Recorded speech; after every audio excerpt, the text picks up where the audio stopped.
Dolphins, they lost 27-24. I mean, a colossal embarrassment. They were up 27-0. They cannot stop anybody.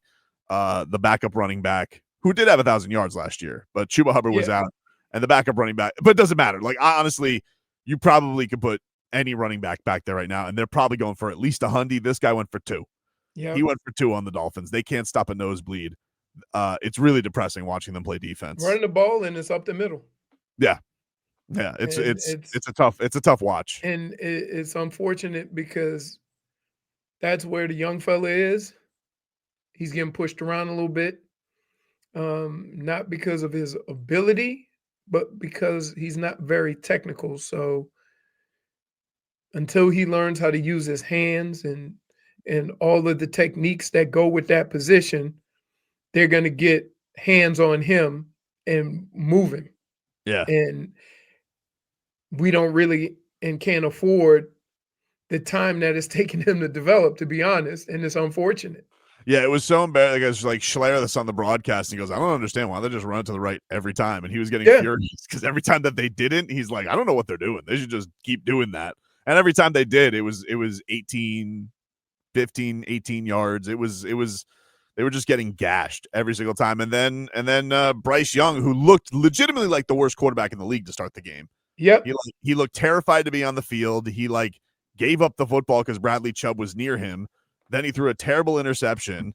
And then you're just like, oh, this guy's cooked. The Dolphins are going to have an easy day. And nope, somehow they blew it. So yep. I am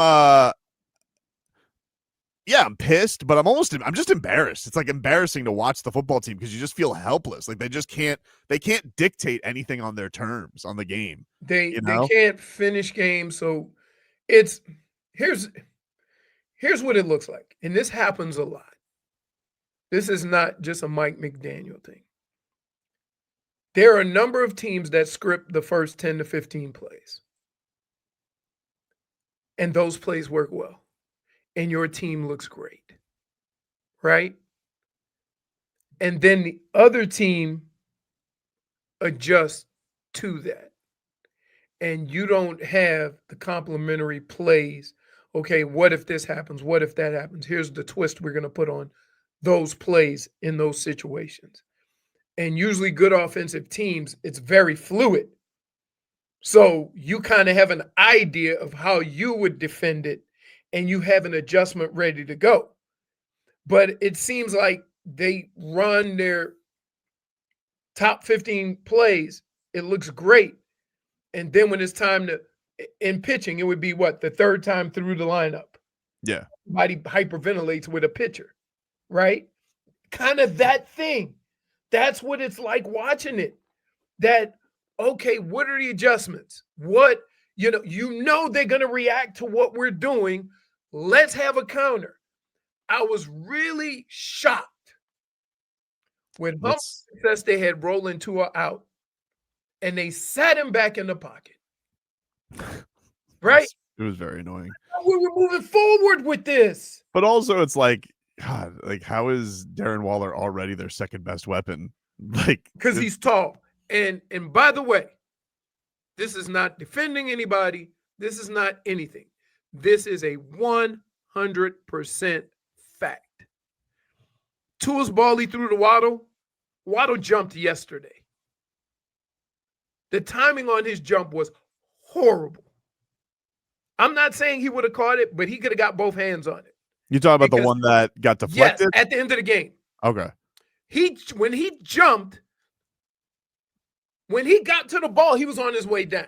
Why does he always throw high to Waddle, though? Like, it feels like Waddle has to do for everything. I know Waddle's not. Keep in mind, one of the problems is you're throwing over somebody. Yeah. And depending on how you're throwing over somebody, you want to put some zip on it, it might have a little bit of height. Look. That being said, like every game that we've watched offensively, they've had a set game plan of how to attack that team. And if it didn't work, right, there were really no adjustments. Like right now, if you're getting pressure up the middle, you should already have a handful of plays that roll Tua out. You just did it. That offense doesn't go away. You don't have new offense every week. Okay? When you see that, hey, they're starting to compress to the middle of the field, right? Because of Waller. Hey, you have plays. You spend a whole week throwing it outside. You can just go to that. Yeah, he'll throw outside like 2 yards and then it'll get tackled. Right. I don't understand. And Tobin? What? What, dude? If I see one more Alec Ingold screen pass, you have the single-handed fastest guys on offense collectively in the league. Hey, objectively, they dialed up a good play. Old Stonehands just blew it. Because it's Alec Ingold! Handsome Daffy, what do you got for us, buddy? First off, good morning to all of y'all. Good morning. What's up? Tobin, I would like to know what's the ratio. Whenever you say don't lose, a team always lose. That's fair. I would love to see the stat for that. I don't have the analytics on that, but I will get the research department on it. Hey, Handsome, Right. let me tell you this. Serious. Let me tell you this. See, what you have to realize about Tobin. Tobin buys and cashes a lot of checks. He do not keep receipts. So a lot of times, some of the crap he says, we have to remind him by replaying it. Otherwise, he will move on. I don't remember. He don't remember. Right. So I tell you, by the time this week's game come, he don't remember all the crazy things he said about what need to happen this week. I think this upcoming week was a Tua duel, but who gives a rat's ass? What do you got for us, Handsome Daffy? Man, I just wanted to say that the D-line, like you said, I agree, they can't stop the run. The O-line, man, I can't even blame Tua this game. Tua had a good game, man. It's the O-line too, man. Like, if you give him time, when I was watching, like, he actually can pick you apart. But he don't have the time. So, again, that falls on who? Chris Greer. Again. Yep. Like, that's the problem, man. That's all I got. Because, I mean, other than that, the Dolphins had a solid game. But, again, the D-line and the O-line, that's the problem. Which every good football team has. Hey, you want to know what's crazy? What's that? Just when you think you're going to give some kudos to Chris Greer with those two cornerbacks, now all of a sudden they got grabby and touchy-feely. Every other play was pass interference. I'm like, are y'all going to ever guard him or are you just going to tackle him? His whole plan, no, I think it felt like Jack Jones. And look, that Ted McMillan's a monster. He looks like he's going to be a really good player. I mean, but still, don't be out. His entire plan was, I'm going to just try and get away with this. And one time he did. Like, one time they were like, him on the shirt. They got him on the shirt. They threw the flag, and they're like, never mind. I'm like, huh? Well, I was like, what? How did they get away with that one? That was crazy. On the interception. Yeah. Because when dude went to jump, he had, and listen, let me just say this. There's a cool thing that teams used to do, and it's funny.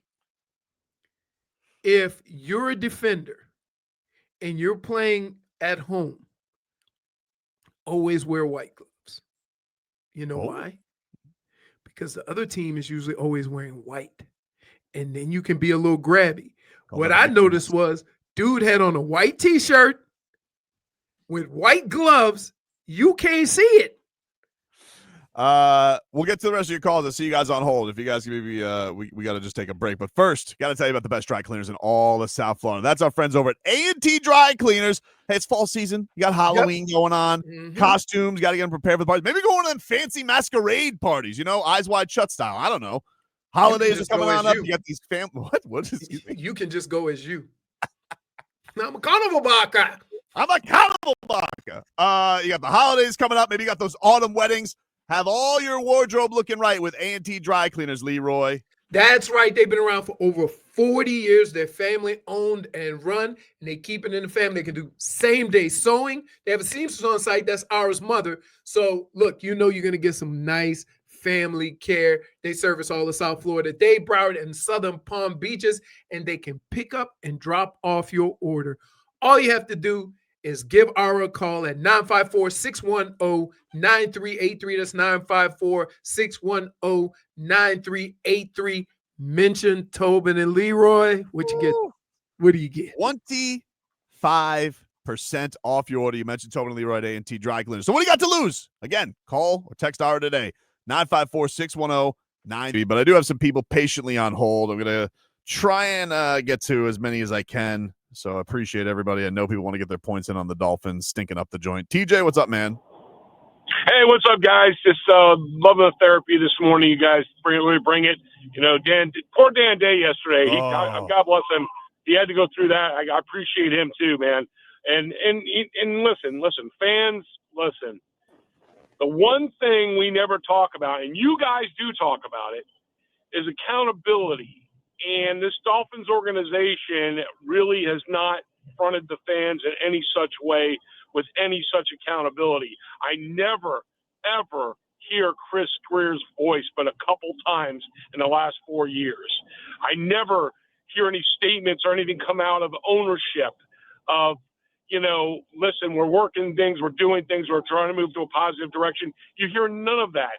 And what's going to happen, guys, is that fans like myself aren't going to spend the bucks anymore. We're just going to give up. And we're just going to say, well, are the Dolphins playing today? Oh, that's good. Maybe I'll catch some of the game if they're doing well. This is where we're at. This is where we are at with a professional football team. Thank God the Panthers are starting up. We can deflect to them and enjoy ourselves a little more. Let me hear what you think, guys. There you go, TJ. Look, I am curious. It wasn't too long ago. I think the Dolphins announced that they had like a wait list for their season tickets. I wonder what that wait list looks like if enough people start being like, you know what? No, look, a lot of people just go to football because they like going to football games. Like I really enjoy when I had season tickets to the Dolphins just going because it was a great time with my grandfather. And, even if it was the 1-15 season, like it was, you still had, there were enjoyable times of camaraderie. I get that, but there's a lot of people who are like, I don't want to go watch a horse bleed product. And this team is, they're just depressing. They can't do it. I just saw this. Leroy, you want to tweet? I got a tweet here. I saw this during the break. And God bless Barry Jackson. Let me just say, this was something. Barry Jackson tweets out, pains me to write because Kenneth Grant and Jonas Savaianaya are nice young men, good college players trying to improve. But Pro Football Focus rates them the worst players in the league at their position, 118th and 76th. Difficult to overstate how damaging it is for your top two picks to be this ineffective. Correct.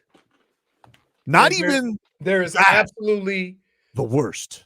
And again, part of it is the development thing, because think about this. Patrick Paul got a whole year. Right. And we were wondering why he wasn't playing. Mm-hmm. And it was like, hey, he's not quite there yet. Now, guess what? He's there. He's fine. Right? What is unfortunate about this whole thing is they don't get the opportunity to get the Patrick Paul treatment. Nope, no time for it. And so while we're all saying this, and we're saying this guy, and how could you draft him? And we're all feeling the effects of these two guys having to learn on the fly. It doesn't mean that they're not going to be good players. It just means that, hey, remember last year we were complaining about Patrick Paul not playing. Right. I was like, move him to guard. Like, it's got to be better than some. And they said, no, they were patient with him. You don't have that luxury anymore. You have a lot of young guys playing that maybe could have used half a season. Maybe could have used the Chop Robinson, right? Maybe Chop. It took Chop what?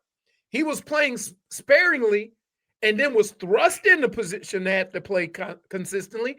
But by then he had 6 weeks in. These guys don't have that luxury. Now, we all know this. Well, I won't say this. I could see this. Right? Like, it's like two guys running around on the field with all this athletic ability like a chicken with their heads cut off. They don't really, they don't have the technical aspect of what they're doing. Right. And for so much of their life, this happens a lot. So much of their life, they've just been able to strong arm the guy in front of you and technique be damned. That's not this situation anymore. So now they got to learn technique, while also dealing with some of the baddest men on the defensive or offensive line. My problem with all this is this. Hmm? Is this. I know this. You know this. The fans are looking at it as bad picks. When look, everybody's development happens at a different speed. The thing is that they're playing on a team that can't afford it. Nope. And that's one of the big and if somebody would say that, right? Chris Greer has said, hey, we got a lot of young guys that have been thrust in a position to play, but I don't think you could even pick, though. Like, when you take guys like that, like, I don't think you can even anticipate they're going to be that bad and that unavailable. We got to take a break because I don't want a text from Len. So we'll take a break and we'll get more into it in just a regular old second hour next. All right. Oh, Goosey's galore, dude. There you got it. This past weekend, Canes beating FSU. Goosey's galore, dude. Did you move out of your seat on Saturday? Country as we roll on this season.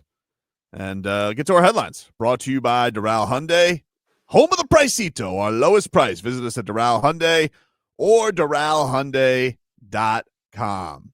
You know what's crazy? What's that, dude? Very favorable schedule with a lot of space in between games to kind of regroup. And it's one of those things where it becomes more difficult for a letdown when you can't even remember what the hell happened 2 weeks ago. Yeah, the little leapfrog of like a game, a bye, a game, a bye, and then and now a Friday nighter, which and definitely you go Friday nighter. Yeah, well, I mean, Florida State went from Saturday to Friday. Yep, that didn't work out. Friday to Saturday. No, but they played the Saturday before. Right. Okay, I got you. Yeah. Got you. So, El Bourget, our resident Seminoles fan, says, Tobin, 5 more minutes. FSU has the W. 5 more minutes, they would have played the game differently. That's the whole point I was making to Brittany. Yeah, well, let me know, El Bourget. Let me know when you can go buy that extra time. Until then, I guess we'll never know, will we, dude? Right. They were playing basic defense, rallying to the football. They were doing all this stuff, right? The Castellanos was incredible in how he was just making plays both with his legs, his arm. He had guys running all over the place. So, like, yeah, there was a lot of things that worked out. Like, it's one of those things where if a coach says this to you and you're a fan, you're going to be pissed. And that is, we got there in a hole, but at the end of the game, if the game was 5 more minutes, we would have had a chance. Great. If you were on the other side of that, you'd be so upset. That's the other reason why. If they had an extra 5 minutes. Right. Nobody wants to hear that. Hey, before the game started, before the game started, we agreed upon 4 quarters, 15 minutes, right? Dolphins says that dude Malachi is legit. He is. Dude. Oh my God, good. Dude, I'm telling you this. I have never seen a guy. This is where you have a rare talent. When he caught that touchdown and pulled away from the defense, keep in mind those guys are supposedly as fast as him, and he was pulling away from like they were linebackers and linemen. That's when that is elite speed. That's not just fast. Did you see playmaker Michael Irvin was handed a belt by Hurricanes fans after the game, and he starts belting the brick wall at Doak, belt to ass? Nobody's having more fun than Michael Irvin. And nobody's sweating more. No. Oh, my goodness. Did you see him and Holly Rowe get knocked out? All I can see was Holly. Wait a minute. Why? Can I just say this? Why do cameramen and reporters, when they get hit, look so awkward? Like, you had to know you're playing 10 feet away from some grown football players. Like they never saw it coming. Hit on the swivel. She was so distraught after. She literally was like, it's like, girl. And she's really short, isn't she? I have no idea. She's like really short. Yeah, she's like tiny. Yeah. I don't know, but I like. I was just hoping. I guess she got her hair back. I think so. Because that could have been a wig. It grows back, dude. I know. I don't know how long. She had really long hair. Did she? Yeah. Yeah. Mario Cristobal, I liked when he was interviewed by her afterwards, and he just looks at the camera and he goes, "State champs," and then he goes, "State champs," like right into the camera. I was like, yeah. I'm like, oh, that's tough. When you look into the camera, that's tough. Hey, you know what that was? They should have put a sign on the bottom that said, "Those comments were for recruiting purposes only." Yeah, pretty much. Oh man, It was definitely. I mean, you can't say at any point in time because, like, I was watching the game with Mike. He's a Florida State fan, and I have my friends in the chat, and they're going, "Oh, prevent defense, prevent defense." Like, dude, when you have a big lead, everybody does that. Did anybody text in the chat? You know what prevent defense does? Prevent you from winning. Yes, of course, of course, and I'm like. It's one of the most frustrating things I have with fans or watching a game sometimes is that they put themselves in a position to where no matter what happens, they can have a complaint about what happened.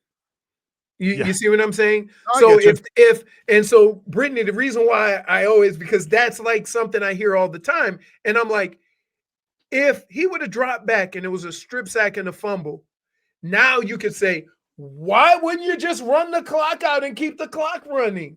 And that's like you're sitting in a position, and we're all guilty of this. Sitting in a position that we can just comment on what doesn't work instead of what the plan was. No, I mean, I get it, but I think when the same thing happened versus Notre Dame, like he kicked that field goal and like you felt comfortable. I mean, it was, you only had a 3-point lead, so they could have gone down and tied the game or could have, gotten the lead. Right. But I would have preferred to take the points there. And I think a lot of times he doesn't take the points, and it was just frustrating. I was extremely excited throughout that whole game, and then that fourth quarter it frustrated me. So my favorite thing is what Schmeathan says, which is every time the camera pans to Heatherman calling signals, he looks like a maniac, which is true. Yes. He's so scary. I love that. He looks like a bulldog. So here's the thing with that. Two different situations that we tend to count the same way. And what I would say is that in the Notre Dame game, that gave them the lead.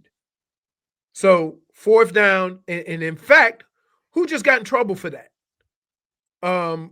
Was it the NFL or where at the end of a game they decided to go for it on fourth down instead of kicking the field goal, and they didn't get it and lost? It happened last weekend, not this weekend, but the weekend before. In overtime it happened with the Rams. They didn't go for the tie. Rams. They didn't go for the tie. They went for So instead of tying the game, they went for the win, and they lost, right? In this situation, Mario kicked the field goal against Notre Dame to take the lead. Okay? And the situation against Florida State, he's trying to put a noose around him and end it. He wants it over. He's burying him. And so different situations, but you have a comfortable lead when you do it. Exactly. So it's not taking as much of a risk. I think, but that's the point. It's like you would have put that nail would have been in the coffin if you kicked that field goal. There was no way. They had no time.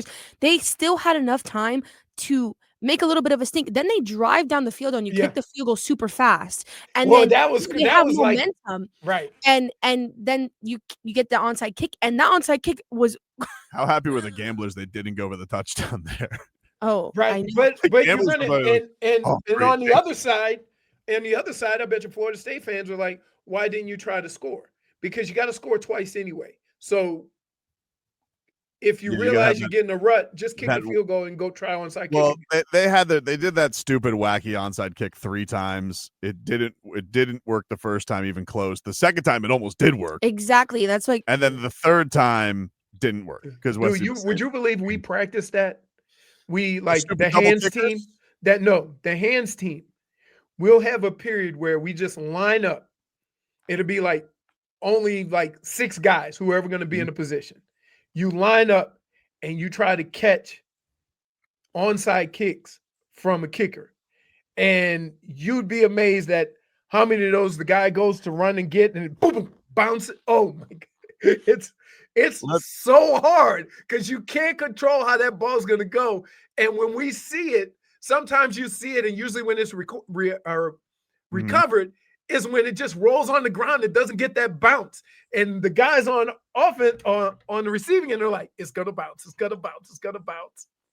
Let's hear from Mo Skrilla. What's up, Mo Skrilla?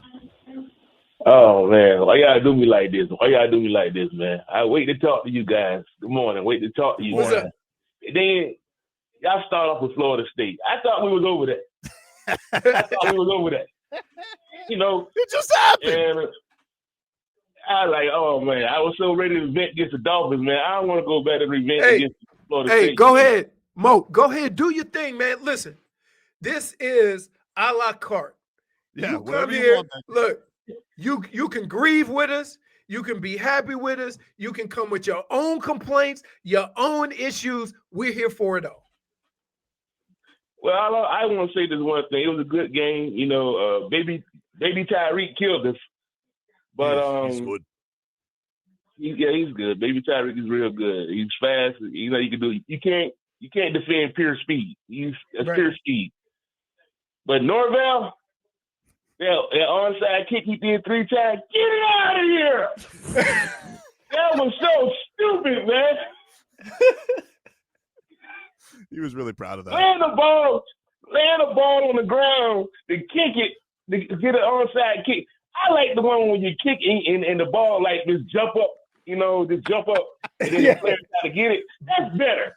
Don't have a ball rolling on the goddamn ground. That's stupid. Hey, it's like he playing soccer, everybody else playing football. Yeah, what is that? And now, I will say this. I can't defend him, but all my studies have proven that a ball is more likely to have a bad bounce or one of those crazy bounces off a tee than you laying it on the ground and rolling it. Ground. Correct. My favorite is my favorite's the 2 kickers too. It's like, oh, which one's it gonna be? Yeah. I tell you what, though, they had a lot of guys on the other side in good football positions. You see all the guys, they didn't know which way the ball was going. Yeah. Yeah. That was stupid. Well, let's go to the Dolphins right quick. Because I can't call him, man. I know he's a friend of the show. Y'all can talk to him anytime. Steven Ross, it is time to get rid of everybody. I mean, the GM, the coach, the scouting department, Tua. He can't even throw over 35 yards. Get rid of him because I'm tired of our wide receivers. What we got speed for? The wide receivers beating the corners and the safeties, and they still got to turn around and wait for the ball. Can I get a ball right on stride one time besides a 5 and 10 yard pass? Can I get a nice 40-yarder right on time? That's ridiculous. Oh, man. Sorry, Mo Skrilla. Hey, you know what that was? That's he had a lot of things on his chest before he went to work on Monday morning. And he's like, I'm going to call Tobin and Leroy. I got to get this off my chest. I can't go into this office or wherever I work with this bad frame of mind. Let it out. Yeah. Hopefully he's all clear now. All right, let's hear from Cap for Life. What's up, Cap? Yeah, man. I hope he's okay, man. It's therapeutic to do that, man. It's hard times, man. It is hard times. Yeah, no, I mean, look, I get it, man. I'm not gonna tell fans how to fan. You know, a wise man once told me that, man, and I get that, and I understand that. But at the same time, I don't want to hear anybody tell me, "Oh, well, you can't do anything. Ross is not going to listen to you. It's a waste of time." You know what else is a waste? A waste of rivalry jersey money and a waste of Spain trips. Everybody got bamboozled, and I'm not going to criticize anybody. You guys do what you want if you want to go to these games. But don't come back and start saying, "Oh, well, we got to do this, we got to do that." No, it starts with you. If you support this dysfunction moving forward, you're the problem. And I'm saying that with all due respect because I support everybody in the Dolphins community, but it's time that I get the support back. I'm pulling out the favorite card. I need everybody to start looking in the damn mirror and realize if you think the owner isn't going to do anything, then how the hell are you going to solve that problem? By staying quiet? Shout out to Super Mario for finally putting a team in Florida that's competing. And I'm not even bringing up the Bucks or the Jacks, because if I do that, that means I need to acknowledge Trevor Lawrence and Baker Mayfield. And not to mention Drake May, Bo Nix, and Bryce Young, who are rookie contracts that have already surpassed this team. So like I said again, bro, with all due respect, and I say this with much respect to this fan base, look in the mirror. Don't complain unless you're going to do something about it. Because if right now you're going to let outside influences dictate this franchise and profit off of our pain, then you have no right to complain. See you, Cap. Woo. I'm going to break. Fire. Woo. We'll take a break.